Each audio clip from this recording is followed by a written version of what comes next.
नमः।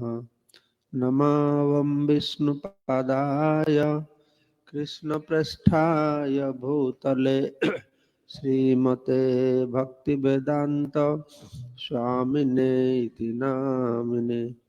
नमस्ते सारस्वती देवे गौरवाणी प्रचारिणे निर्विशेष शून्यवादी पाश्चात्य देशतारिणे वाञ्छाकल्पतरुभ्यश्च कृपा सिन्धुभ्येव च पतितानां पावनेभ्यो वैष्णवेभ्यो नमो नमः।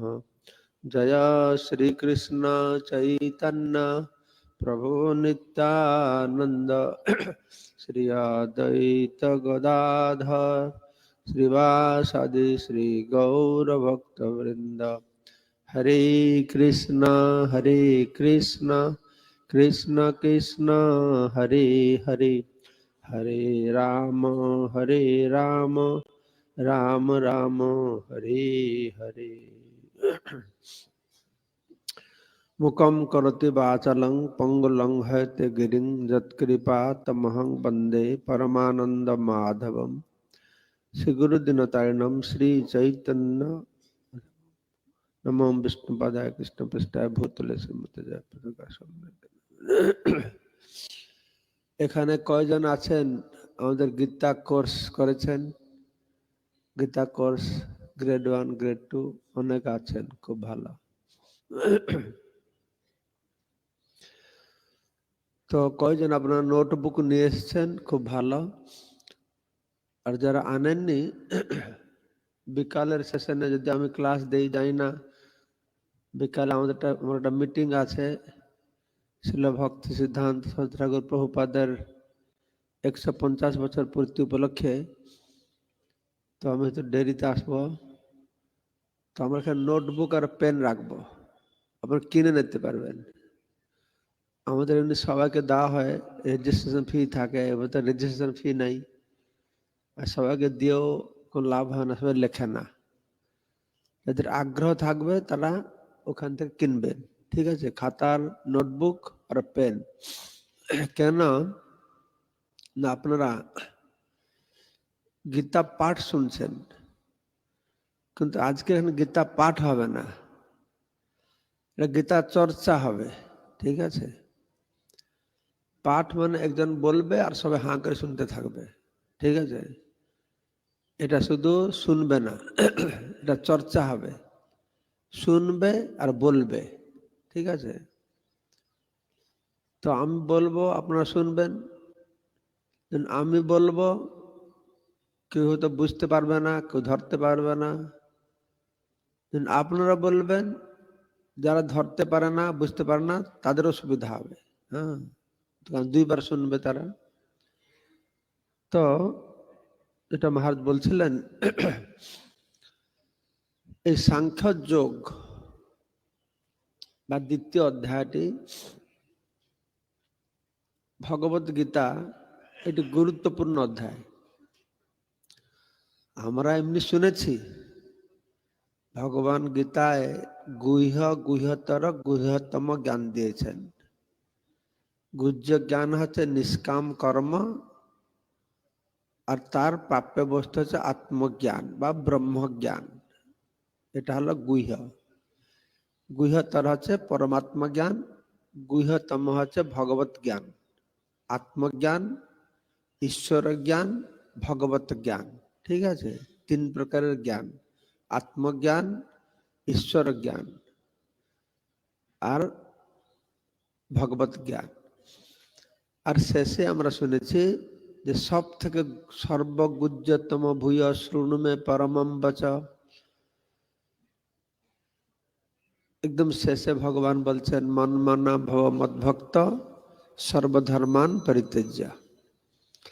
তো সবাই মনে করতে পারে যে শেষের কথাটাই সব থেকে শ্রেষ্ঠ, পরম কথা, শেষ কথা, সর্বগুহ্যতম কথা। কিন্তু আসলে আপনি যদি ভালো করে গীতা অনুধাবন করবেন, এই শেষের কথাটি তখনই গুরুত্বপূর্ণ গুহ্যতম হবে যখন আমরা প্রথম কথাটা ভালো করে বুঝতে পেরে থাকি। আসলে যদি আপনি অষ্টাদশ অধ্যায়ের শেষের দিকে দেখবেন, ভগবান কৃষ্ণ প্রথমে যা বলছেন শেষেও তাই বলছেন। অবশ্য ভগবান কৃষ্ণের কথাটা ভগবত গীতার প্রথম অধ্যায় থেকে শুরু হয়নি, দ্বিতীয় অধ্যায় থেকে শুরু হয়েছে। প্রথম অধ্যায় তো ভগবান কিছুই বলেননি, দ্বিতীয় অধ্যায় থেকে তিনি বলেছেন। তো দ্বিতীয় অধ্যায়টির নাম দেওয়া হলো সাংখ্য যোগ। এইভাবে ভগবত গীতায় 18টি অধ্যায় আছে, অষ্টাদশ অধ্যায়। প্রতি অধ্যায়ের নাম এক এক যোগ, বিষাদ যোগ, সাংখ্য যোগ, কর্মযোগ, তারপরে কি জ্ঞান যোগ, জ্ঞান যোগের পরে এই কর্ম অর্পণ কি যোগ আছে, তারপরে ধ্যান যোগ আছে, তারপরে অক্ষর ব্রহ্ম যোগ আছে, রাজবিদ্যা যোগ আছে, তারপরে কি বিভূতি যোগ, তারপরে বিশ্বরূপ দর্শন যোগ, ভিন্ন ভিন্ন যোগের নাম দেওয়া হয়েছে। কিন্তু এখানে লক্ষণীয় বিষয় একটা হচ্ছে, এইরকম দেখলে আমরা মনে করি 18টা অধ্যায় 18টি যোগের কথা বলা হয়েছে, কিন্তু এতে একটু ব্যতিক্রম আছে। এই দ্বিতীয় অধ্যায়টা দুটো যোগের কথা বলা হয়েছে, সাংখ্য যোগ কথা বলা হয়েছে, আর এখানে বুদ্ধি যোগের কথা বর্ণনা করা হয়েছে। সাংখ্য যোগ আর বুদ্ধি যোগ আপনারা 39 নম্বর শ্লোকে শুধু নোট করে রাখবেন, এখন তো আপনি বই নেই আপনার কাছে। 39 নম্বর শ্লোকে ভগবান বলছেন, এসাতে অভিহিতা সাংখ্যে বুদ্ধির যোগম তু মাং শৃণু। যে এ পর্যন্ত আমি সাংখ্য যোগ বললাম, এখনো বুদ্ধি যোগটি শোনো। পুরো অধ্যায়ের নামটা হচ্ছে সাংখ্য যোগ, কিন্তু ভগবান 38 নম্বর শ্লোক পর্যন্ত বলে 39তে বলছেন, আমি তোমাকে এ পর্যন্ত সাংখ্যের কথা বললাম, এখনো বুদ্ধি যোগের কথা শোনো। তার মানে কি হলো? তার মানে ভগবত গীতায় আরেকটা যোগ যুক্ত হলো, সেটা হচ্ছে বুদ্ধি যোগ। বুদ্ধি যোগ। তো কেন এই বুদ্ধি যোগ সাংখ্য যোগ একসঙ্গে রাখা হলো সেটা জানতে হবে। সেটা জানতে হলে এই সাংখ্য আর বুদ্ধি এটার অর্থ জানতে হবে। সাংখ্য শব্দ আপনারা যারা জানেন, গীতাকর সঙ্গে যুক্ত আছেন, সাংখ্য মানে বিশ্লেষণাত্মক জ্ঞান। সাংখ্য যোগ মানে শরীর এবং আত্মা সম্পর্কে বিশ্লেষণ করে যে আত্মজ্ঞান লাভ করা হয় তাকে বলা হয় সাংখ্য যোগ।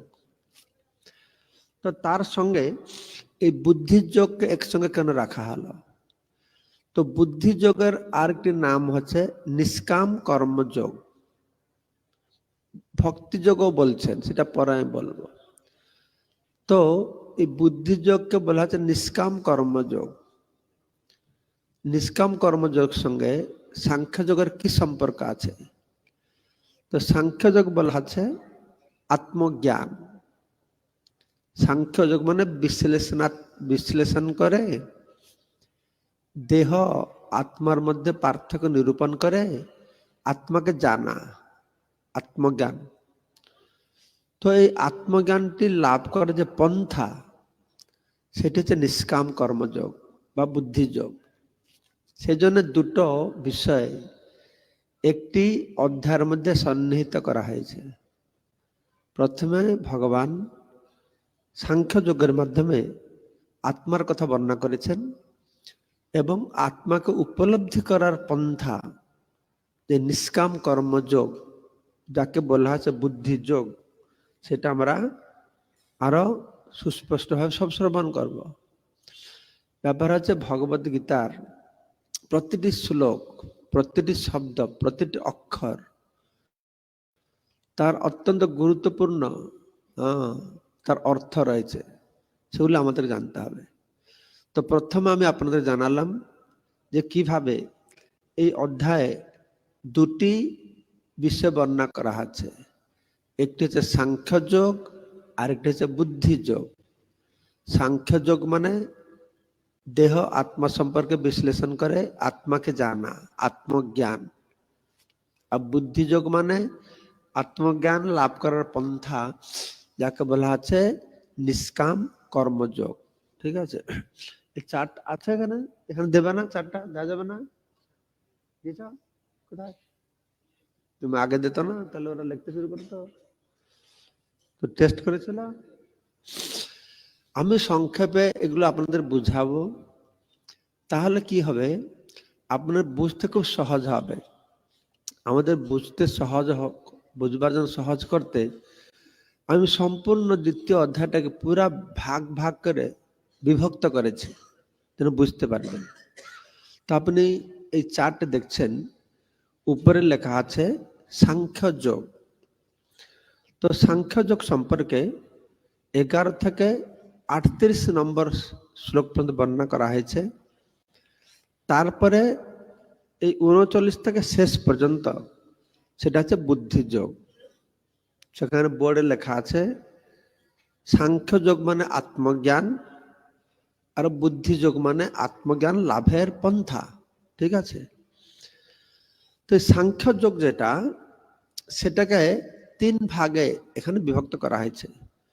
একটা লেখা আছে অনার্য জুষ্টম 11 থেকে 30, অকীর্তিকরম অস্বর্গম 31 থেকে 33, অকীর্তিকরম 33 থেকে 36। এখন আমরা প্রথম শ্লোকটিতে আসি। প্রথম শ্লোকে সঞ্জয় বলছেন তং তথা কৃপয়াবিষ্টম অশ্রুপূর্ণ আকুল ইচ্ছনম, অশ্রুপূর্ণাকুল ইচ্ছনম। কি ও রিপিট করবে? সবাই বলবে একসঙ্গে, সঞ্জয় উবাচ, একসঙ্গে বলবা। তং তথা কৃপয়াবিষ্টম অশ্রুপূর্ণাকুলাক্ষণম বিষিতন্তম ইদম বাক্যম উবাচ মধুসূদন। তো সঞ্জয় বলছেন যে অর্জুনকে এইভাবে কিভাবে দেখছে না, কৃপয়া মানে করুণার্দ্র এবং ব্যাকুল, অশ্রুপূর্ণ, ব্যাকুল, অশ্রুসিক্ত, এই 3টে শব্দ অত্যন্ত গুরুত্বপূর্ণ। কেন গুরুত্বপূর্ণ পরে আমি বলবো। 3টে শব্দ মনে রাখবেন, এটা হচ্ছে করুণা, এটা ব্যাকুলিত আর অশ্রুসিক্ত। এই অবস্থা দেখে ভগবান কি বললেন যে কুতস্তম শ্রী ভগবান উবাচ, ঠিক আছে রিপিট করা অসুবিধা নেই। কুতস্তম কস্মলম ইদম, দেখাচ্ছে না? কুতস্তম কস্মলম ইদম বিষমে সমুপস্থিতম অনার্যজুষ্টম অস্বর্গ্যম অকীর্তিকরম অর্জুনম। তো ভগবান কৃষ্ণ বলছেন কুতস্তম কস্মলমিদম বিষমে সমুপস্থিত, এই মহান বিষম সময়ে তোমার মধ্যে এই ময়লা কোথা থেকে আসলো? এই প্রকার সংকট সময়ে এই কলুষতা কিভাবে আসলো? তো তখন ভগবান 3টে শব্দ ব্যবহার করেছেন, অনার্য জুষ্টম, অস্বর্গম, অকীর্তিকরম। দেখতে পারছেন এই শ্লোকে? দেখতে পারছেন 3টে? অনার্য জুষ্টম, অস্বর্গম, অকীর্তিকরম। এখন 4টা খোলো, 4টা দেখাও। 4টে দেখেছেন তো? দেখুন এর ভিতরে একটা সুন্দর জিনিস আছে। এই যে 3টে শব্দ ব্যবহার করলো, এটা প্রথমে বুঝতে হবে। আর ভগবান এই 3টে শব্দের ব্যাখ্যা কিভাবে দিয়েছেন সেটাকে জানতে হবে। অনার্য জুষ্টম, অনার্যদের মতন, অনার্যের মতন যারা কাজ করে তাকে অনার্য জুষ্টম, অনার্যদের করণীয়। অকীর্তিকরম, যা করলে কীর্তি নষ্ট হবে। অস্বর্গম, যা করলে স্বর্গ যাবে না। তো ভগবান কৃষ্ণ তার একটি ভগবান কৃষ্ণ কি করেন না, সবসময় কোনো কথা প্রত্যক্ষভাবে খোলাখুলি করে বলেন না, পরোক্ষভাবে বর্ণনা করেন। তখন অনার্য তিনি বলতে চাইছেন, অর্জুন তুমি যা যুক্তি দেখিয়েছ, অর্জুন পূর্ব অধ্যায়ে ভগবানকে বলেছেন যে না, এরা সব মারা যাবে, এটা হচ্ছে অনার্যের কথা। আমি যদি যুদ্ধ করি তা নরকে যাবে, এটা অনার্যের কথা। হ্যাঁ, তারপর অকীর্তিকরম, হ্যাঁ, আমার কীর্তি নষ্ট হবে। তো ভগবান সেটাকে উল্টো করে বুঝাবেন যে অনার্য দুষ্টম, তুমি যাগুলি বলেছো এটা অনার্যের কাজ, এটা আর্যের কাজ নয়। তুমি যা বলেছো অস্বর্গম, এটা স্বর্গে যাওয়ার রাস্তা নয়। তুমি যা বলেছো এটা অকীর্তিকরম, কীর্তি নষ্ট হবে। ঠিক আছে, তো এইটাকে বুঝাতে গিয়ে ভগবান কি করেছেন আমরা শ্রবণ করব।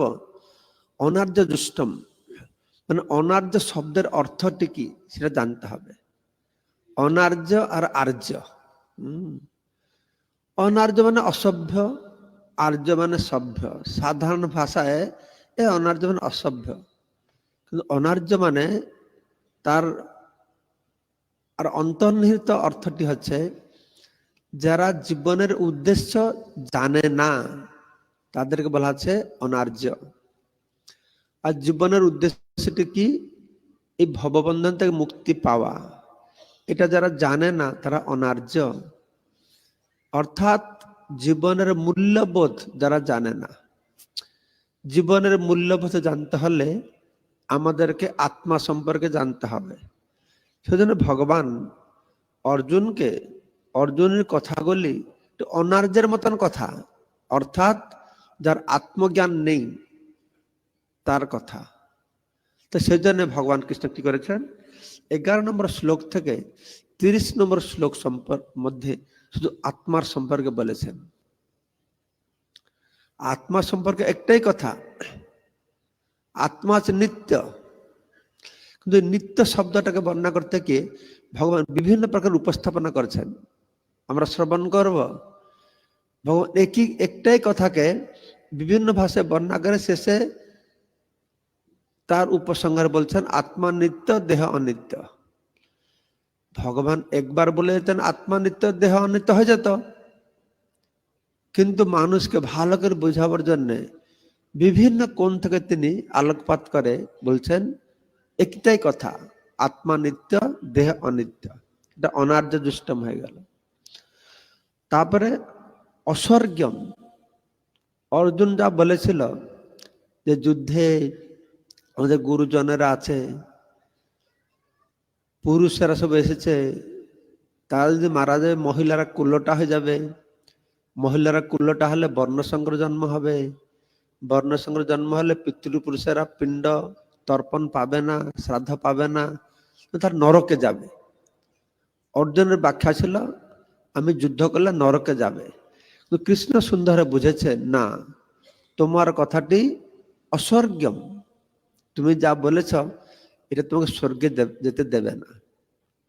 তারপরে তিনি অকীর্তিকরম, 33 থেকে 36 নম্বর শ্লোকে কৃষ্ণ বলছেন অকীর্তিকরম।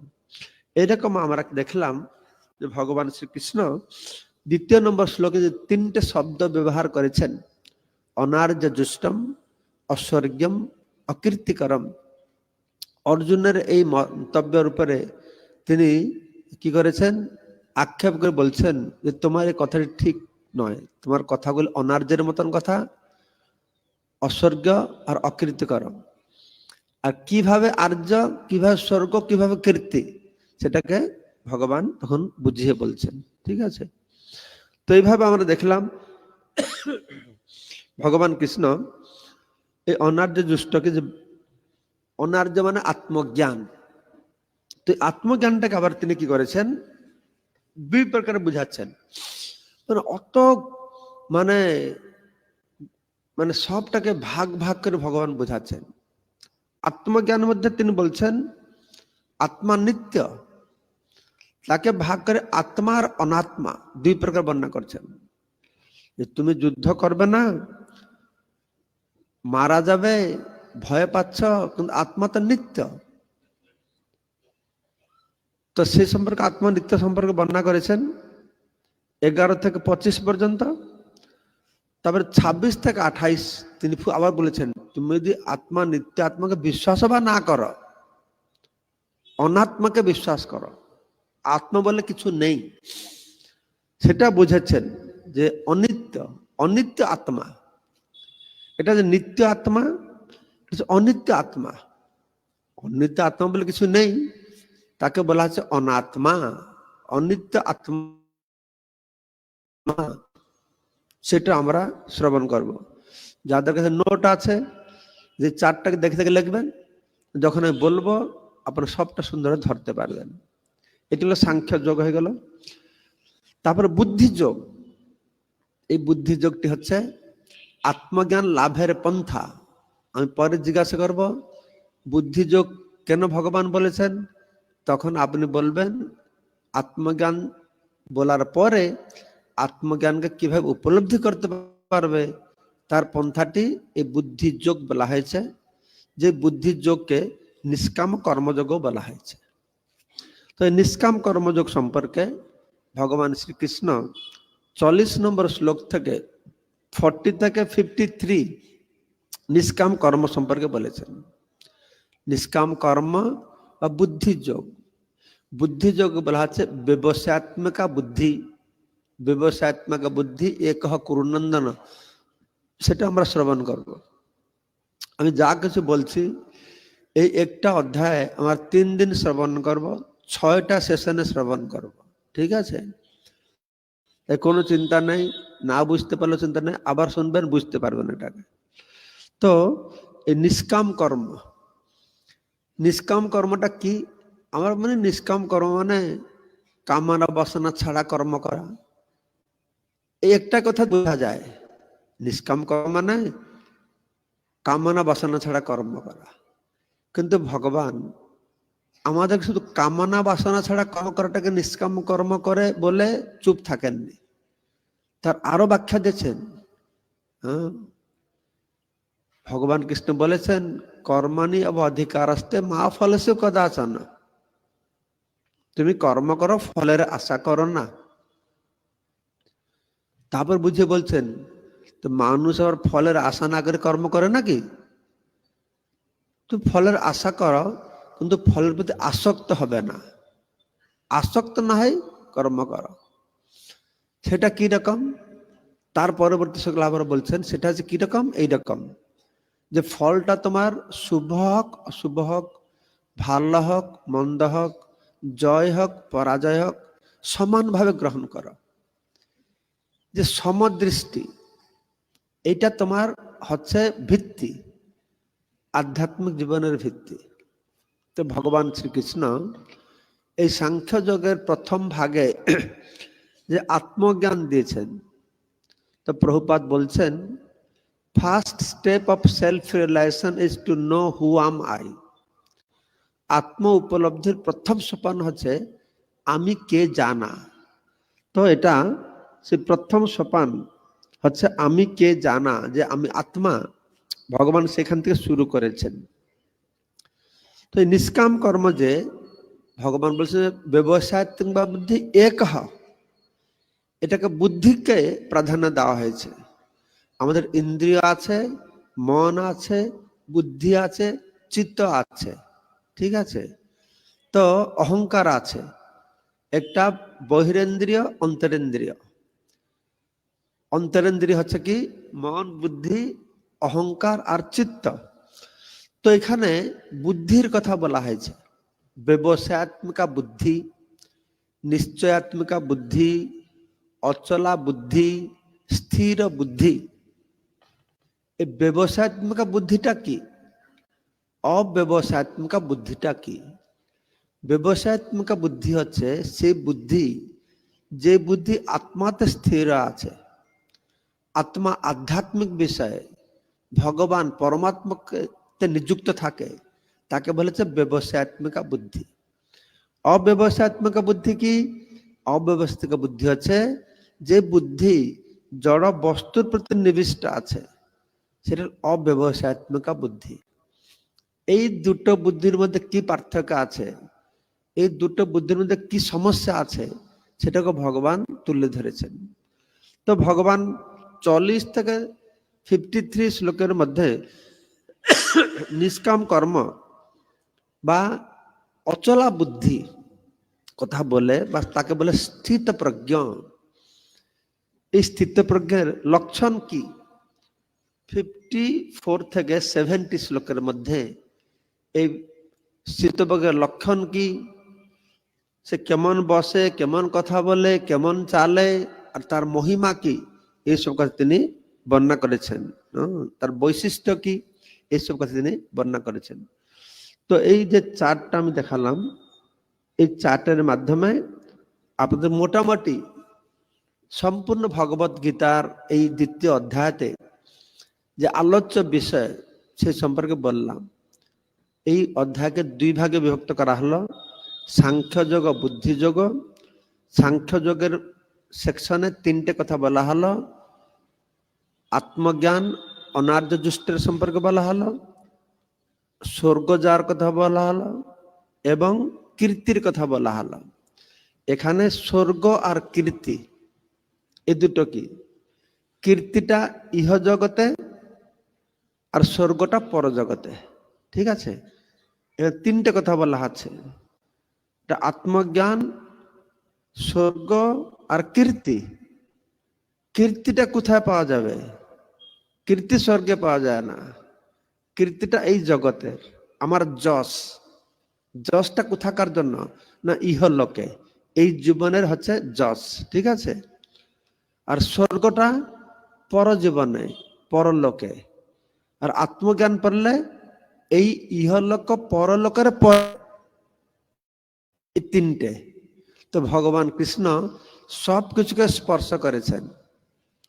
ইহলোকে এই জীবনকে স্পর্শ করেছেন। এই জীবনের কি লক্ষ্য না যশ পাবো, মান পাবো। পরজীবনে কি পাবো না স্বর্গ পাবো। আর ইহলোক পরলোকের পরে কি পাবো? বৈকুণ্ঠ পাবো। আত্মজ্ঞান দিয়েছেন। তো এখানে লক্ষণীয় বিষয় হচ্ছে এই স্বর্গ কীর্তির কথা বলে ভগবান উৎসাহিত করেছেন অর্জুনকে সকাম কর্ম সম্পর্কে। সম্পূর্ণ ভগবত গীতা খুব ধারাবাহিকভাবে ভগবান বুঝিয়ে বলছেন। একটা কোনো শিশুকে নিচের তলা থেকে হাত ধরে ধরে উপরের তলা নিয়ে যাওয়ার মতন সিঁড়ির মাধ্যম দিয়ে ভগবান হাত ধরে নিয়ে যাচ্ছেন। তো তার প্রথম কথাটি হচ্ছে কি না কর্মই ধর্ম, যে কথা সাধারণ মানুষ বলে থাকে, তার বলে কর্মই ধর্ম। তো কিন্তু কর্ম মানে কি? কর্ম কর্ম মানে যে কোনো কর্মের কর্মই ধর্ম, মানে যে কোনো কর্ম সে ধর্ম নয়, কর্মই ধর্ম। কেউ এখানে বলতে পারবে কোন প্রকারের কর্ম আছে ধর্ম? অকর্ম? আর কেউ না, শাস্ত্র বিহিত সকাম কর্ম কথা বলা আছে। কর্ম মানে শাস্ত্র নির্দেশিত সকাম কর্ম। ভগবান বলছেন তুমি তোমার কর্তব্য কর্ম, মানে কর্তব্য কর্ম মনে রাখবেন। যে 3-4টে শব্দ বলবো খাতে লিখে রাখবেন। কর্ম, কর্ম মানে কর্তব্য কর্ম। কর্তব্য কর্ম মানে শাস্ত্র নির্দেশিত কর্ম। যে কোনো কর্ম কর্তব্য কর্ম নয়, শাস্ত্র নির্দেশিত। এই প্রতিটা শব্দ গুরুত্বপূর্ণ, যদি ভালো করে চিন্তা করবেন। মানুষেরা কর্মই ধর্ম বলে দিয়ে বাস ছুটি, তাই না? যেহেতু শাস্ত্রের নিগূঢ় অর্থ আমরা খুঁজে বাহির করতে চেষ্টা করছি না, তাই সম্পূর্ণ সমাজ বিভ্রান্ত। কর্মই ধর্ম হয়ে গেল, শেষ। কিন্তু তারপরে শাস্ত্র কি বলছে যে কর্ম মানে কি? কর্ম না কর্তব্য কর্ম। কর্তব্য কর্ম মানে শাস্ত্র নির্দেশিত কর্ম। শাস্ত্র নির্দেশিত কর্ম মানে বর্ণাশ্রম উচিত কর্ম। বর্ম বর্ণ এবং আশ্রম অনুসারে যে কর্ম নির্ধারিত করা হয়েছে তাকেই বলা হচ্ছে। এই চারটে শব্দ, কর্ম হাইফেন, কর্তব্য কর্ম হাইফেন, শাস্ত্র নির্দেশিত কর্ম হাইফেন, বর্ণাশ্রমোচিত কর্ম। তো ভগবান সেটাকে প্রথম থেকে উৎসাহিত করেছেন। প্রথম থেকে শেষ পর্যন্ত শুরু করেছেন তুমি যুদ্ধ করো, শেষ করেছেন তুমি যুদ্ধ করো। এটা অত গুরুত্বপূর্ণ বিষয়। শুরু বলছেন যুদ্ধ করো, শেষ বলছেন যুদ্ধ করো। তো ভগবান কৃষ্ণ এই গীতা জ্ঞান শুরু করেছেন, অর্জুনকে সকাম কর্মে প্রবর্তিয়েছেন। তুমি যুদ্ধ করো, যুদ্ধ করলে কি হবে? তুমি যদি মারা যাও ভালো, বাঁচলেও ভালো। যুদ্ধে জয়ী হলে ভালো, পরাজিত হলেও ভালো। তুমি যুদ্ধে সফল হলেও ভালো, বিফল হলেও ভালো। কি রকম? যুদ্ধে জয়ী হলে তুমি রাজ্য ভোগ করবে, তোমার যুদ্ধে মৃত্যু হলে স্বর্গ ভোগ করবে, তোমার কোন লস নেই। তুমি তোমার কর্তব্য কর্ম করো। কর্মটি কিরকম করতে হবে? না শাস্ত্র বলেছে তাই আমি করব, তাই তুমি দুটোই ফল পাবে। এখানেও থাকলে ভালো, মরে গেলে স্বর্গে গেলে ভালো। কারণ যুদ্ধক্ষেত্রে যুদ্ধ করতে করতে যারা মরবে তারা সব স্বর্গে যাবে, অবধারিত। তাই কৃষ্ণ অর্জুনকে বলছেন, হে অর্জুন, তোমার জন্য স্বর্গ যাওয়ার রাস্তা খোলা হয়ে গেছে, তুমি সুযোগ কেন ছাড়বে? ভগবত গীতা সম্পূর্ণরূপে না পড়লে সে বুঝতে পারবে না কি সিদ্ধান্তে বলছেন। তো ভগবান প্রথমে বলছেন, তুমি তোমার কর্তব্য কর্ম করো, সকাম কর্ম করো, শাস্ত্র নির্দেশিত কর্ম করো, ফলের আশায় কর্ম করো। ফলের আশা লোভ দেখাচ্ছেন না? অর্জুন বলছেন যুদ্ধ করো, তুমি যুদ্ধে জয়ী হলেও ভালো, পরাজয় হলেও ভালো। মরলে ভালো, বাঁচলে ভালো। মরলে রাজস্ব উপভোগ করবে, মরলে স্বর্গে যাবে, আর জয়ী হয়ে বাঁচলে রাজ্য ভোগ করবে। এটা সকাম না নিষ্কাম? এটা কিসের হলো? সকাম না নিষ্কাম? হ্যাঁ, এটা সকাম। তো সকাম থেকে শুরু করেছেন। অর্জুন বল, তুমি যে অত বড় বুদ্ধি দিয়ে কথা বলছো, এটা অস্বর্গম। যুদ্ধ না করলে বরং তুমি নরকে যাবে। অকীর্তিকরম, যুদ্ধ না করলে তোমার কীর্তি নষ্ট হবে। ভগবান এরকম তাকে বুঝিয়ে বলেছেন। তো ভগবান কৃষ্ণ অর্জুনকে কুতস্তম কস্মলম ইদম বিস্মে সমুপস্থিত অনার্যষ্টম অস্বর্গম অকীর্তিকরম অর্জুন বলে তাকে উৎসাহিত করাচ্ছেন। 3 নম্বর শ্লোক দেবে বোর্ডে। 3 নম্বর শ্লোকে ভগবান তাকে বলছেন, না তুমি এইরকম নমপুষকের মতন এর ক্লিবত্ব প্রাপ্ত হবে না। দুর্বল হৃদয়কে পরিত্যাগ করো। ক্লৈব্যং মাস্ম গম পার্থ ন এতত্ত্বয়ি উপপদ্যতে ক্ষুদ্রম হৃদয় দ্রৌবল্যম ত্যক্তা উত্তিষ্ঠ পরন্তপ। তুমি এই হৃদয়ের ক্লিবত্বকে পরিত্যাগ করো। ক্লিবত্বের বশবর্তী হবে না। ন এতৎ উপপদ্যতে, তোমার জন্য এটা যুক্তিযুক্ত নয়, শোভা পায় না। তোমার মতন ক্ষত্রিয় তুমি এরকম করো? হে পরন্তপ, হে শত্রু নাশক, তুমি এই মহান শত্রুর বশবর্তী হচ্ছে কি করে? তুমি মহান শত্রু যে ক্লিবত্ব, তুমি তো সমস্ত শত্রুকে পরাজিত করেছ। পরন্তপ, শত্রু দমনকারী। কিন্তু এত মহান শত্রু দমনকারী হয়েও তুমি প্রথম শত্রু ক্লিবত্বের দ্বারা তুমি বশবর্তী হয়েছ। এই প্রকার আচরণ তোমার পক্ষে শোভা পায় না, এটা অনুচিত। এটা যে ক্ষুদ্রম হৃদয় দ্রৌবল্যম, এই যে ক্ষুদ্র হৃদয় দ্রবলতা, ত্যক্তা উত্তিষ্ঠ পরন্তপ, হে শত্রুনাশক অর্জুন, একে পরিত্যাগ করে তুমি উঠো এবং তুমি যুদ্ধ করো। পূর্ব অধ্যায়ে অর্জুন বহু যুক্তি দেখিয়েছেন যে আমি যুদ্ধ করব না। তো এই অধ্যায়তে ভগবান শুরুতে বলছেন যে তোমার যুক্তিগুলোকে ঠিক নয় তোমার যুক্তি। পূর্ব অধ্যায়ের শেষের শ্লোকে সঞ্জয় বলছেন ধৃতরাষ্ট্রকে, এবং মুক্তা অর্জুন সংখ্যে রথোপস্থ উপবিশত বিসৃজ সংসারম চাপম শোক সংবিঘ্ন মানসঃ। এবং মুক্তা, এইভাবে বলে অর্জুন কি করেছেন, সংখ্যে মানে সে যুদ্ধক্ষেত্রে রথোপস্থ উপবিশত, রথ উপরে বসে পড়েছেন, বিসৃজ সসরম চাপম, ধনুষ বাণকে রেখে দিয়েছেন, শোক সংবিঘ্ন মানসা, একদম শোকতে অভিভূত হয়ে গেছেন, মুহ্যমান হয়ে বসে পড়েছেন। তার যুক্তি দেখিয়ে যে আমি যুদ্ধ করব না। তো ভগবান এই দ্বিতীয় শ্লোকে তার যুক্তিকে খণ্ডন করে বলছেন না, তুমি যুদ্ধ করো, তোমার কথাটা অনার্য জ্যেষ্ঠম অস্বর্গম অকীর্তিকরম। তো অর্জুন তখন আবার যুক্তি করে বলছে যে কি করে সম্ভব হবে। 4 নম্বর শ্লোকে অর্জুন বলছেন, কথম ভীষ্মম অহম সংখ্যে দ্রোণম চ মধুসূদন ইষুভি প্রতিযোষ্যামি পূজাহর অরিসূদন। তো ভগবান অর্জুন বলছেন কৃষ্ণকে, হে অরিসূদন, হে শত্রুহন্তা, কথম মানে কিভাবে, কথম ভীষ্মম অহম সংখ্যে দ্রোণং চ মধুসূদন, হে মধুসূদন, হে মধু দৈত্য হত্যাকারী, হে অরিসূদন, হে শত্রু দমনকারী, কথম কিভাবে আমি এই যুদ্ধে সংখ্যে মানে এই যুদ্ধে ভীষ্মম দ্রোণং চ ইষুভি প্রতিযোষ্যামি,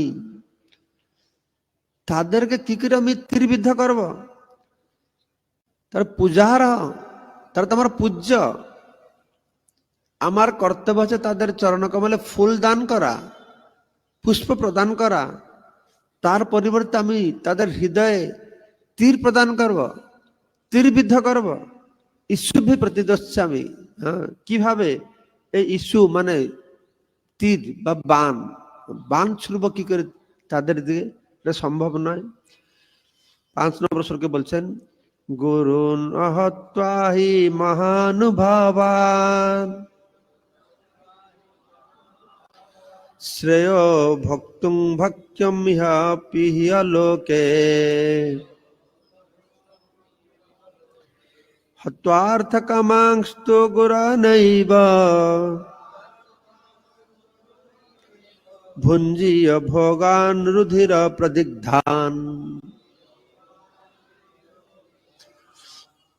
গুরুন হত্বা অহত্বা হি মহানুভবান, এরা সমস্ত আমাদের গুরুজন, অত্যন্ত মহানুভব ব্যক্তি।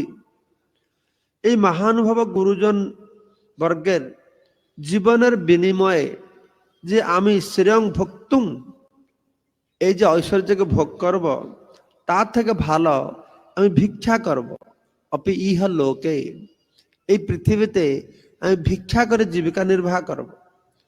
হত্যাস্ত কামার্থ, তো বলা হচ্ছে যে পার্থিব বস্তুর অভিলাষী হলেও আমার গুরুজনারা, এরা সব কি না, এরা কামনা বাসনা নিয়ে এসছে, হলে তো আমার গুরুজন তারা। তাহলে কি করে তাদেরকে বধ করে রাজ্য ভোগ করব, তাহলে ভোগটা কিরকম হবে না, রুধির প্রদিগ্ধান, রক্ত রঞ্জিত হবে। এই রক্ত মাখা ভোগ্য বস্তু, এই যা কিছু ভোগ করব রক্ত মাখা ভোগ্য হবে, তাই আমি এটা করতে চাই না। তো অর্জুন তার যুক্তি আবার দেখাচ্ছেন, ন চায় তদ্বিদ্মা কতন্ন গরীয় যদ্বা জয়ম যদি বা ন জয়েহু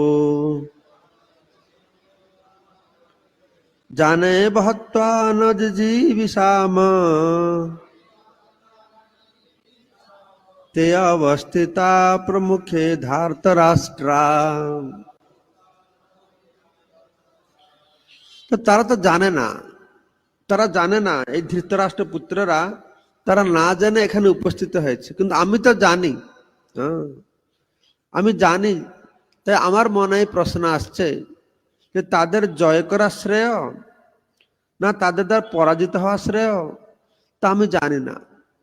অর্জুনের মনে প্রশ্ন আসছে আমার জয় হতে পারে, পরাজয় হতে পারে। তো আমি যদি ধৃতরাষ্ট্রের পুত্রদের হত্যা করি তাহলে আমাদের বেঁচে থাকা কি হবে, লাভ হবে? আমি যাদেরকে সুখ পাওয়া দেওয়ার জন্য যুদ্ধ করছি তারা যদি মারা গেল, তাহলে কাকে নিয়ে আমি সুখ করব? এখানে একটা জিনিস দেখবেন, অর্জুন বলছে যুদ্ধ করবেন না, শুনতে খুব ভালো লাগে। অর্জুন হিংসা করতে চায় না, গুরুকে মারতে চায় না, সুন্দর নীতির কথা। অর্জুন বলছে আমি যুদ্ধ করব না, তখন ধৃতরাষ্ট্র খুব খুশি হয়ে গেছেন।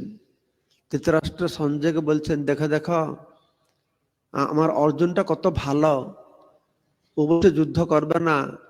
কৃষ্ণ বদমাস, কৃষ্ণ তাকে বুঝাচ্ছে যুদ্ধ করো যুদ্ধ করো, কিন্তু অর্জুন যে যুদ্ধ করবে না বলছে, এটা কিন্তু তার মূর্খতার দরুন বলছে, অজ্ঞতার দরুন বলছে। অর্জুন যে দয়া ভাবটা কেন এসেছে সেটা ভগবান তাকে বুঝিয়ে বলেছেন। তোমার দয়াটা কিসের জন্য এসেছে, যার উদ্ভবটা হয়েছে কোথায়, তার সমস্যাটা কি। অর্জুন যখন বলছে আমি যুদ্ধ করব না, তার যুদ্ধ করবার কারণগুলো শব্দ ব্যবহার করছে, আপনি দেখবেন সে কি বলছে যে আমার সুখ হবে না, আমার কি লাভ হবে। সে সবসময় আমার সুখ আমার লাভ, এই লাভ ক্ষতি বিচার করছে, জয় পরাজয় বিচার করছে, সুখ দুঃখ বিচার করছে। এই ভিত্তিতে সে বলছে আমি যুদ্ধ করব না। ভগবান বলছেন না, যুদ্ধ করা তোমার কর্তব্য, তুমি ক্ষত্রিয়, তোমার যুদ্ধে জয় হোক পরাজয় হোক, লাভ হোক ক্ষতি হোক, সুখ হোক দুঃখ হোক, সেটা বিচার করে তুমি করবে না। তো ভগবান সেটা তাকে বুঝিয়ে বলছেন। তো এখানে যখন অর্জুন একদম জিদ ধরছে না, তার যুক্তিতে ভগবান বলে দিয়েছে যে তোমার যুক্তিগুলো অনার্য দুষ্টম অস্বর্গম অকৃতিকরম, তারপরেও সে বলছে না না কি করে আমি গুরুজনদেরকে মারবো, তারা আমার পূজ্য, যুদ্ধ করাটা ঠিক না না ঠিক আমি তো বুঝতে পারছি না, একদম বিভ্রান্ত হয়ে গেছে। তখন অর্জুন বলছে কার্পণ্য দোষ অপহত স্বভাব পৃচ্ছামি তম ধর্ম সমূঢ় চেতা যৎ শ্রেয়সাৎ নিশ্চিতম ব্রূহি তন্মে শিষ্যস্তেহম সাধিমাং তং প্রপন্নম।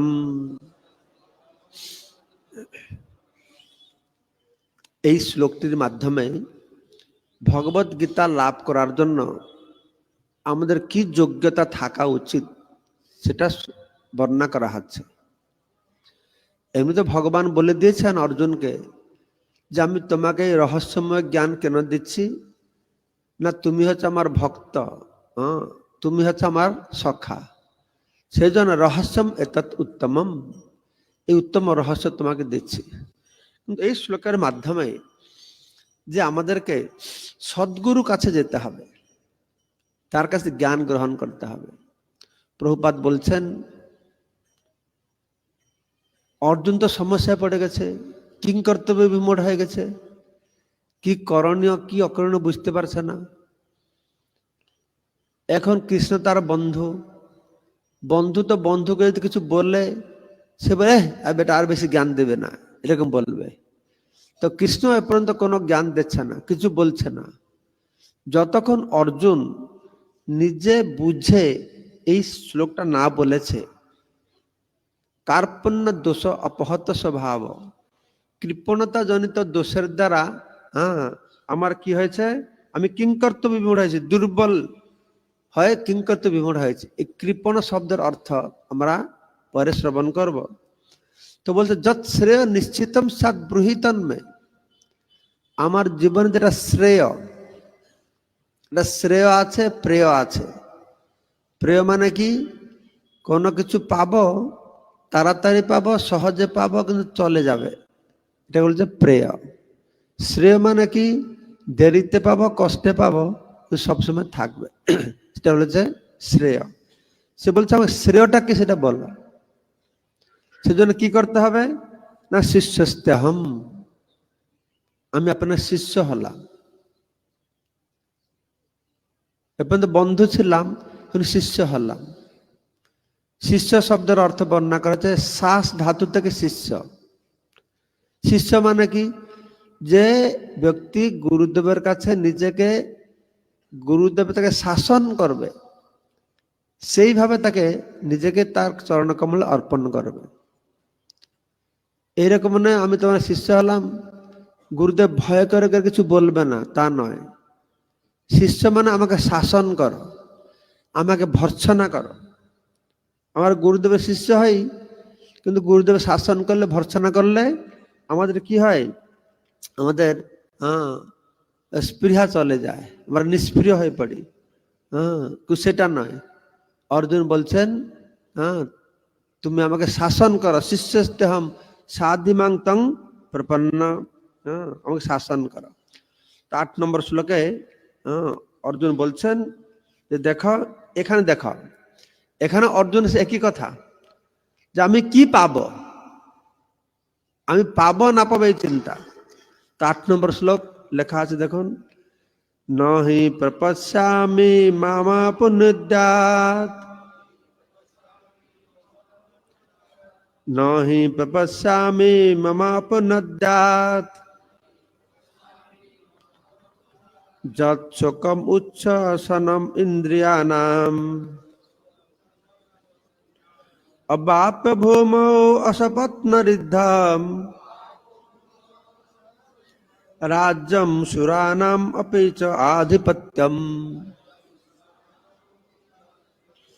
তো শেষে পর্যন্ত সেই একই কথা বলে যাচ্ছে, যে আমার ইন্দ্রিয়গুলো কি হচ্ছে, শুকিয়ে দিচ্ছে।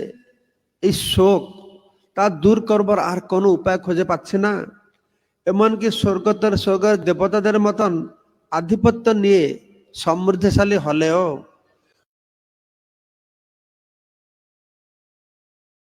অপ্রতিদ্বন্দ্বী রাজ্য পেলেও, এই পৃথিবীতে আমার এই শোকের বিনাশ হবে না। যে ভগবান বলবেন তোমার কোনো চিন্তা নেই, তুমি মরলে স্বর্গে যাবে, জয়ী হলে তুমি রাজ্য পাবে।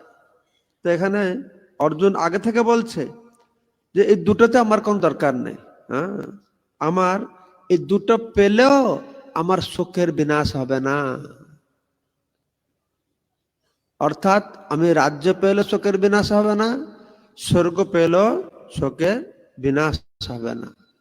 এরকম কথা বলে অর্জুন কি করেছে, তার ধনুষ বাণ ছেড়ে দিয়ে চুপ হয়ে দাঁড়িয়ে আছে। সঞ্জয় উবাচ এবং মুক্তা হৃষিকেশম গুড়াকেশ পরন্তপ, ন যশ্চৈতি গোবিন্দম উক্তা তৃষ্ণী বভুবঃ। গোবিন্দকে এইরকম বলে, উক্তা গোবিন্দম তৃষ্ণী বভুবঃ, সে চুপ হয়ে বসলেন, নীরব হয়ে বসলেন। কি বললেন, ন যচ্ছা, আমি যুদ্ধ করব না। এবং মুক্তার হৃষিকেশম গুড়াকেশ পরন্তপ, এই পরন্তপ গুড়াকেশ অর্জুন এইরকম বলে ভগবান কৃষ্ণকে তিনি চুপ হলেন। তো সঞ্জয় বলছেন ধৃতরাষ্ট্রকে, অর্জুনের এই অবস্থা দেখে কৃষ্ণ কি হলো, চিন্তায় পড়ে গেছেন। হায় হায়, আমার অত বড় পরিকল্পনা সব বিফল হয়ে গেল। আমি যাকে দিয়ে যুদ্ধ করতে চাইছিলাম, সমস্ত অসুরদেরকে বিনাশ করতে চাইছিলাম, সে তো করবে না। তো আমার প্ল্যান প্রোগ্রাম সব তো নিষ্ফল হয়ে গেল, কি হবে? কৃষ্ণ চিন্তায় পড়ে গেছেন। কৃষ্ণ কি বিব্রত হচ্ছেন, কি হবে এখনই? লক্ষ লক্ষ যুদ্ধ করার জন্য প্রস্তুত, সবকিছু রেডি, তখন এ বলছে আমি যুদ্ধ করবো না। কৃষ্ণ চিন্তায় পড়ে গেছে? না, চিন্তায় পড়েনি, বরঞ্চ কৃষ্ণ হাসছেন। কিন্তু হেসে হেসে বলছেন, কেননা অর্জুনের কথাগুলি সব অযৌক্তিক কথা। তাই কৃষ্ণ পুরা তার কৃষ্ণ তার নিজের যে চিন্তা, তার যে নিজের বুঝাটা পুরো কনভিন্স, দৃঢ় যে অর্জুন যা বলছে ভুল বলছে, শাস্ত্র অনুসারে ভুল বলছে। তো তখন ভগবান কৃষ্ণ তিনি হাসছেন, হেসে হেসে বলছেন, তম উবাচ ঋষিকেশম প্রহসন্ন ইব ভারত শনরুবর মধ্যে বিষিদন্তম ইদম বচঃ। ঋষিকেশ তম উবাচ, ঋষিকেশ তাকে বললেন, প্রহসন্ন ইব ভারত, তিনি হেসে হেসে বলছেন, হে ভারত, সেনরুভয়ের মধ্যে বিষিদন্তম ইদম বচঃ, দুই দল সেনানির মধ্যে ভগবান কৃষ্ণ অর্জুনকে এই কথাগুলি বর্ণনা করছেন। তো অর্জুনকে কি কথা বর্ণনা করবেন, সেটা শুরু হবে তার আত্মজ্ঞান, প্রথমে আত্মজ্ঞান প্রদান করবেন। তো এখনই দাও আমার লেখাটা দাও। এখনই আপনি সংক্ষেপে সম্পূর্ণ অধ্যায় কি আছে বললাম। এই ভগবান কৃষ্ণ যখন জ্ঞান দেবে, সেই জ্ঞানের প্রারম্ভিক কথা এবং সেই জ্ঞান লাভ করবার জন্য অর্জুন যে কি যোগ্যতা লাভ করল, মুখ্য যোগ্যতা হচ্ছে যে আমি মূর্খ, আমি জানি না। যদি গীতাকে বুঝতে চান তাহলে প্রথম আপনাকে কি করতে হবে, আমি জানি না, এই ভাবটি মনের ভেতর জাগ্রত করতে হবে। অনেক আসে শুনতে আমি যেন সব জানি।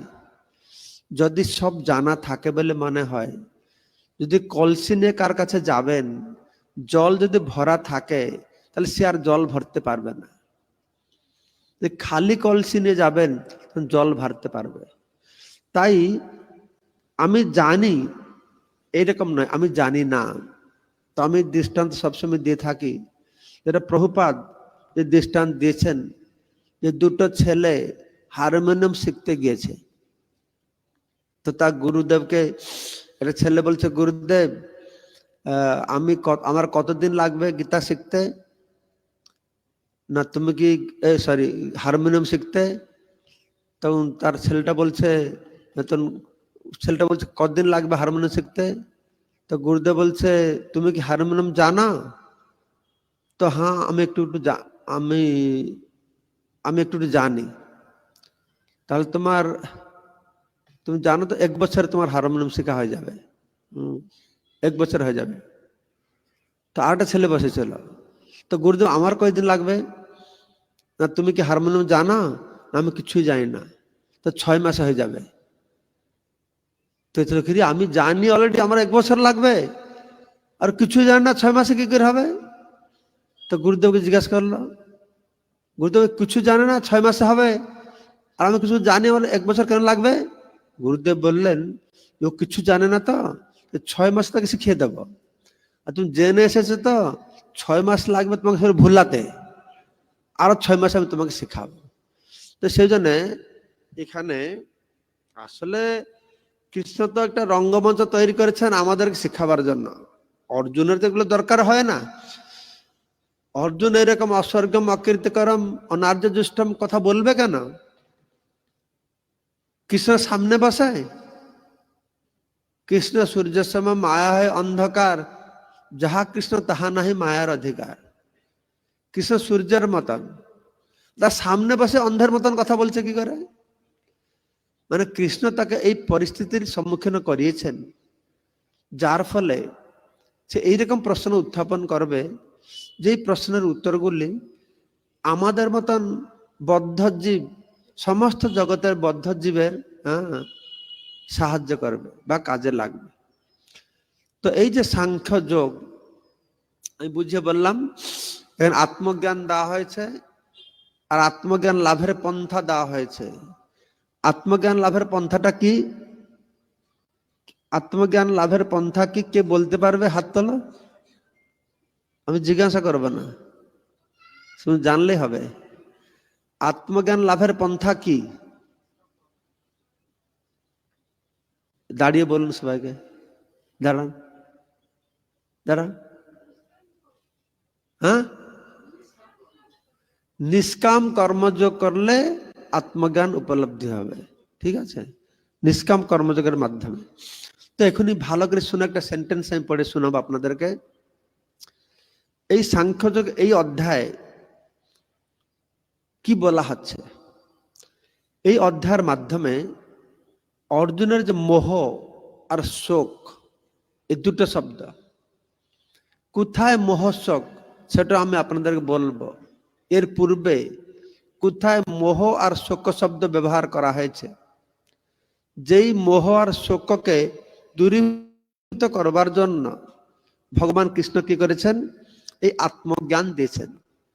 আত্মজ্ঞানটি কি না, ভৌতিক শরীর এবং চিন্ময় আত্মার মধ্যে পার্থক্য নির্ণয় রূপক যে আত্মজ্ঞান, সেই জ্ঞান দ্বারা কি করেছেন? দূরীভূত করেছেন শোক আর মোহ। শোক মোহ ভয়াপহা, ভাগবত থেকে তো বর্ণনা করা হয়েছে। অনর্থ উপশম সাক্ষাৎ ভক্তি যোগম অধ্যক্ষজে লোকস্য অজানত বিদ্যাংশের শাশ্বত সংহিতা যস্যাং বৈশ্রীয়মান্যাং কৃষ্ণ পরম পুরুষে ভক্তির উৎপততে। শোক মোহ ভয়াপহা, শোক মোহ ভয়, এটা দূরীভূত হবে। তো ভগবান শ্রীকৃষ্ণ অর্জুনকে উপলক্ষ করে আমাদের সবার জন্য, আমরা সবাই মোহাচ্ছন্ন, আমরা সবাই বিষাদগ্রস্ত, সবাই শোকে জর্জরিত, এটাকে বুঝতে হবে। এটা পিপিলির খেলা থেকে শুরু করে ব্রহ্মা পর্যন্ত সবার মধ্যে এই একই সমস্যা, শোক মোহ বিষাদ, সবাই জর্জরিত। তো এখনই সেই যে শোক মোহ রূপক অন্ধকার, সে অন্ধকারকে কি করে দূরীভূত করা যাবে?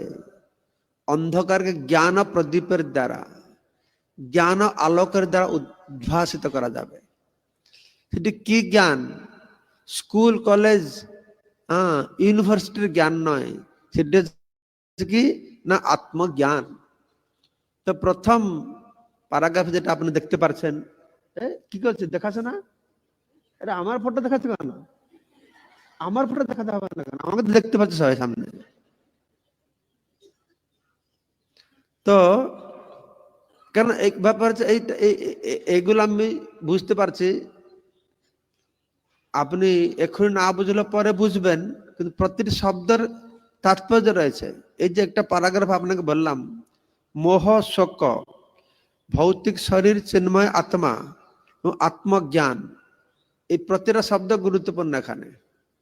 শোক মোহ হচ্ছে আমাদের স্থিতি, আর এই স্থিতিটা হচ্ছে অন্ধকার, আর আত্মজ্ঞান হচ্ছে জ্ঞানালোক উদ্ভাসিত করবে। আর আত্মজ্ঞানটা কি? ভৌতিক শরীর চিন্ময় আত্মার মধ্যে পার্থক্য। তো এইভাবে বর্ণনা করা হলো যে এখানে বলা হয়েছে কি যে শোক আর মোহ। তা আমি এখানে দেখাতে চাইছি আপনাদেরকে যে ভগবান কৃষ্ণ হঠাৎ এই শোক মোহ নিয়ে কেন অত চিন্তা করলেন। তার মানে এর পূর্বে এই শোক মোহ নিয়ে বিষয় আলোচনা হয়েছে।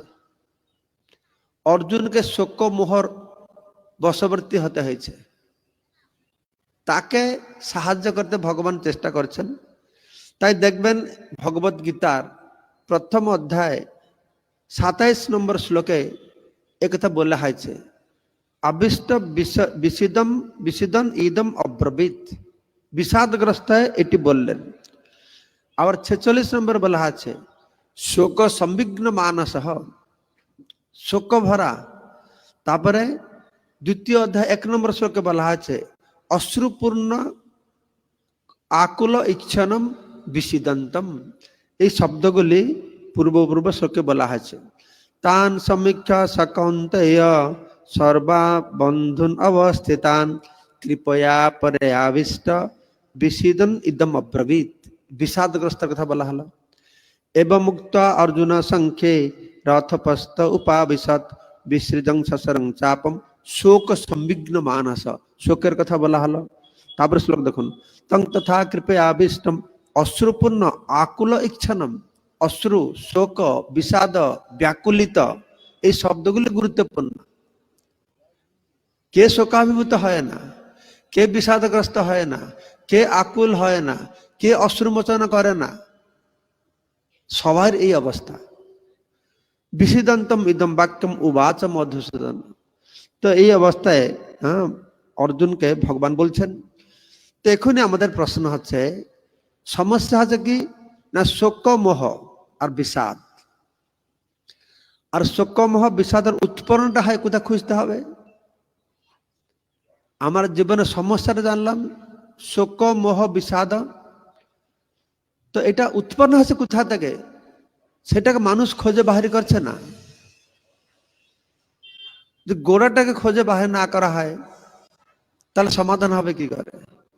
তো সেটা হচ্ছে অজ্ঞান থেকে।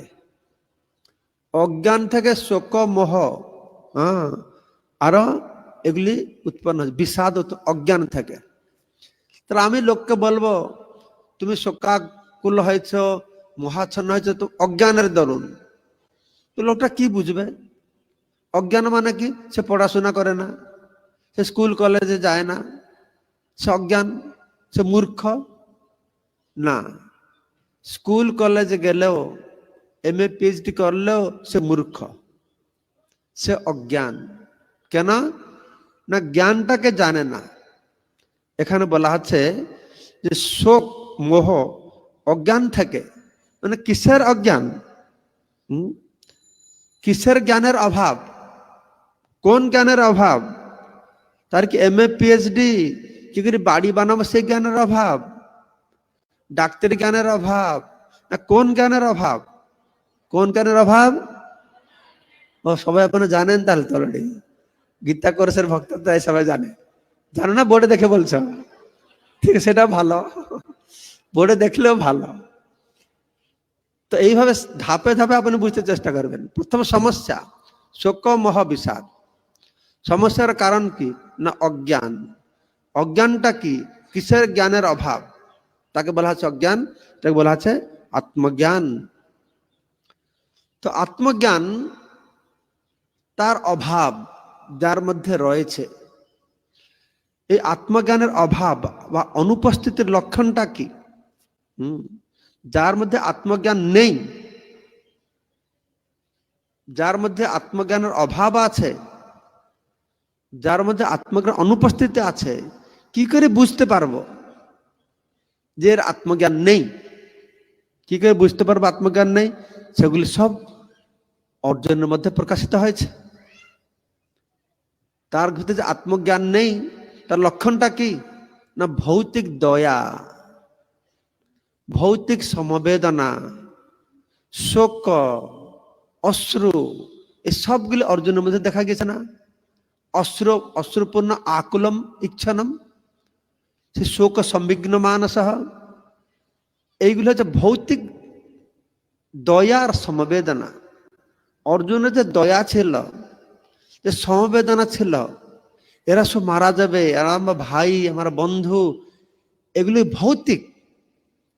ভৌতিক মানে দেহভিত্তিক, দেহভিত্তিক দয়া, দেহের জন্য যে দয়া, দেহভিত্তিক যে সমবেদনা, দেহের জন্য যে শোক, দেহের জন্য যে অশ্রু, এটা হচ্ছে আত্মজ্ঞান অভাবের লক্ষণ।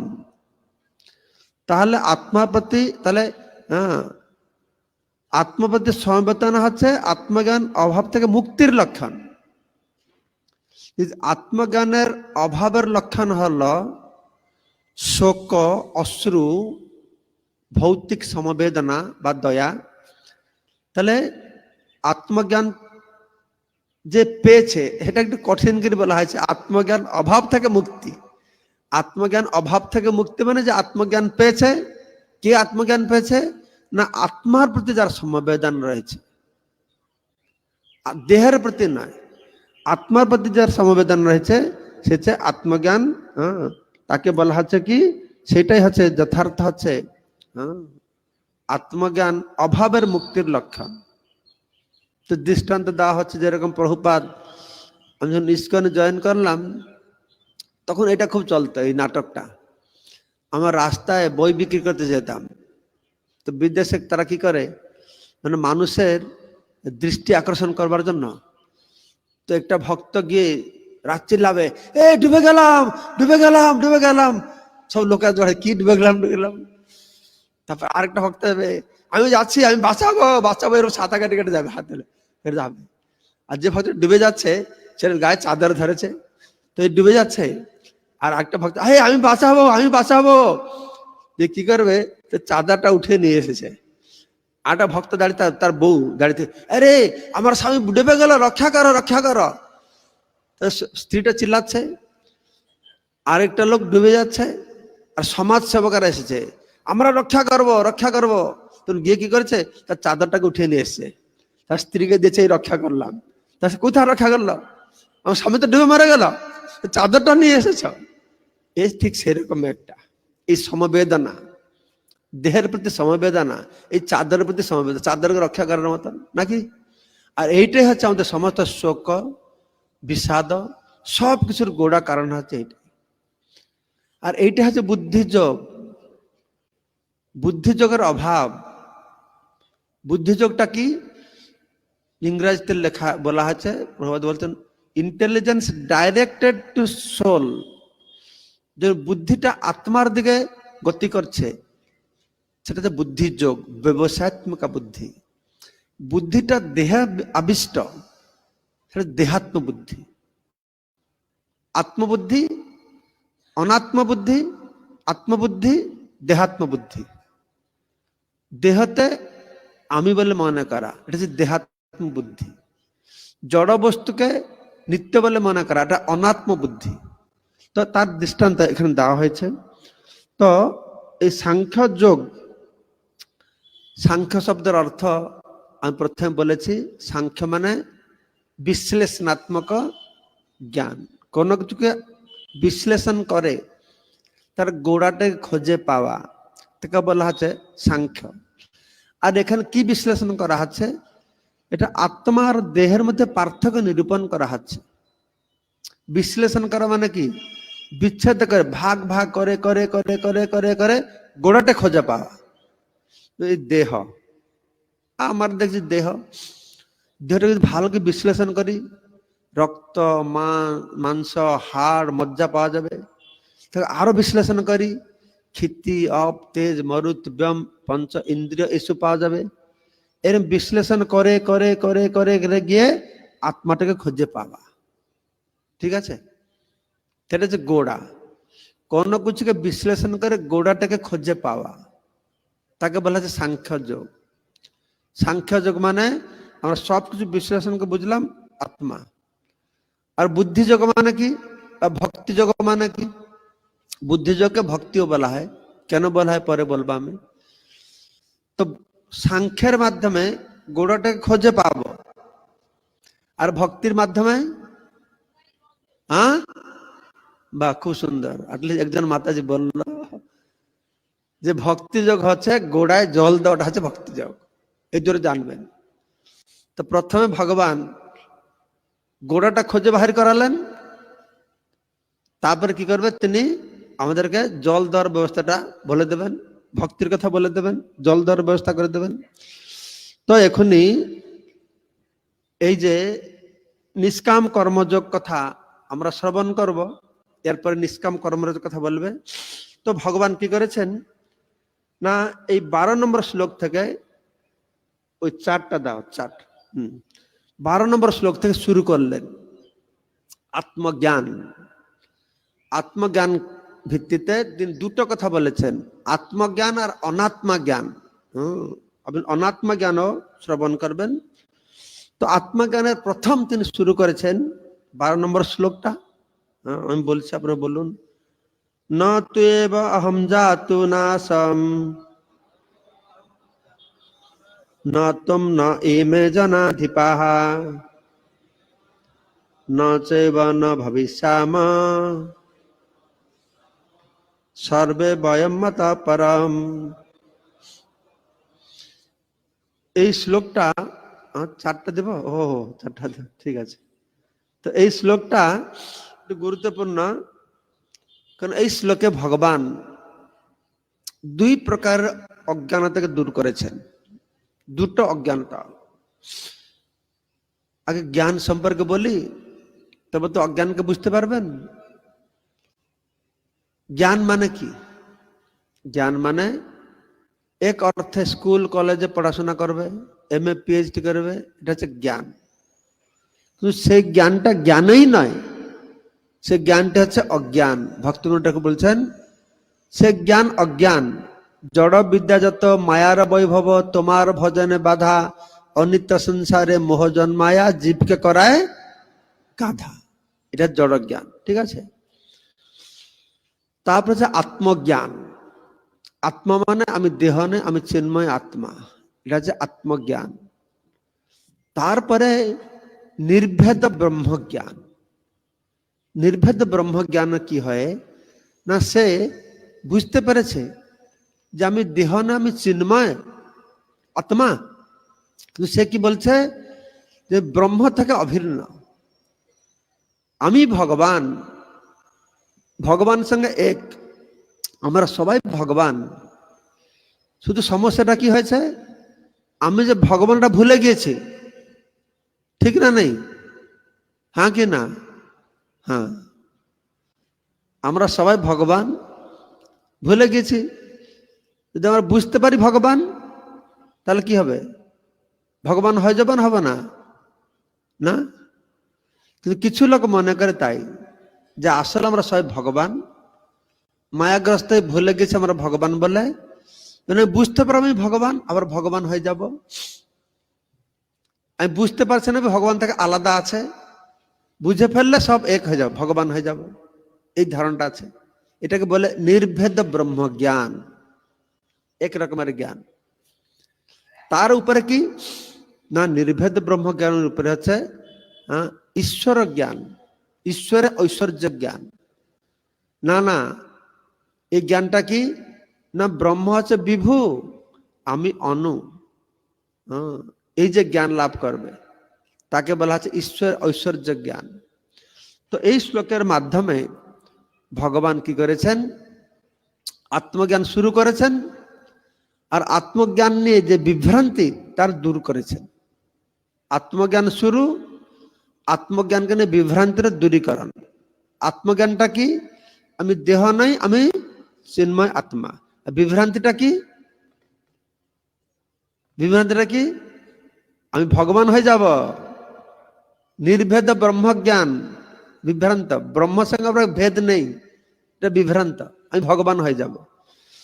তো ভগবান দুটো সমস্যার সমাধান করেছেন, আত্মজ্ঞান দিয়েছেন, আর আত্মজ্ঞানের যে বিভ্রান্তি তারা দূরীভূত করেছেন। কিভাবে? তিনি বলছেন, হে অর্জুন, ন তু এব অহম জাত নাশম ন তম ন ইমে জনাধিপাহা। এইরকম কোনো দিন ছিল না যে আমি ছিলাম না, তুমি ছিল না, এই সৈন্যরা ছিলেন না। এইরকম কোনো দিন আসবে না যে আমি থাকবো না, তুমি থাকবে না, সৈন্যরা থাকবে না। তার অর্থটা কি? তার অর্থটা আছে, আমি ছিলাম, আমি আছি, আমি থাকবো। তুমি ছিল, তুমি আছো, তুমি থাকবে। তুমি আমার সঙ্গে এক হয়ে যাবে, লীন হয়ে যাবে, এটা নয়। নির্ভেদ ব্রহ্মজ্ঞান তাকে বলা আছে। যেটা অনেক মানুষ মনে করে আমরা ভগবানের সঙ্গে এক হয়ে যাব, ইউনিভার্সাল কনসাসনেস, তার সঙ্গে আমার এক হয়ে যাব। না, ভগবান প্রথম শ্লোকে এই যুক্তির খণ্ডন করে বুঝিয়ে বলে দেন যে তুমিও থাকবে, আমিও থাকবো, সবাই আলাদা আলাদা আমরা থাকবো। কারোর জন্য মুক্তি মানে আমরা ভগবানের সঙ্গে এক হব, কারোর জন্য মুক্তি জন্য আমি ভগবানের সঙ্গে মিলিত হব। ভগবানের সঙ্গে এক হওয়া, ভগবানের সঙ্গে মিলিত হওয়া, এই দুটো আলাদা জিনিস। তো এখানে এই শ্লোকের মাধ্যমে এই আত্মজ্ঞানের যে প্রথম শ্লোক, ভগবান বলছেন যে তুমি আমি কখনোই এক হয়ে যাবে না। নিত্য নিত্যানাং চেতনা চেতনানাং এক বহুনাং যে বিদধাতি কান। ঠিক তুমি নিত্য, আমিও নিত্য। তুমি চেতন, আমিও চেতন, কিন্তু তোমার চেতনটা শরীরের মধ্যে, আমার চেতনাটা সর্বব্যাপক। এক বহুনাং যে বিদধাতি কামান। তুমি নিত্য, আমি নিত্য, তুমি চেতন, আমি চেতন, কিন্তু আমি এক, তোমরা বহু। এক বহুনাং যে বিদধাতি কামান, আমি এক ভগবান বহু জীবের কামনাকে আমি পূর্তি করে থাকি, পূরণ করে থাকি। তো ভগবান কৃষ্ণ এভাবে কি করলেন না, তিনি শিক্ষা দিলেন আত্মজ্ঞান।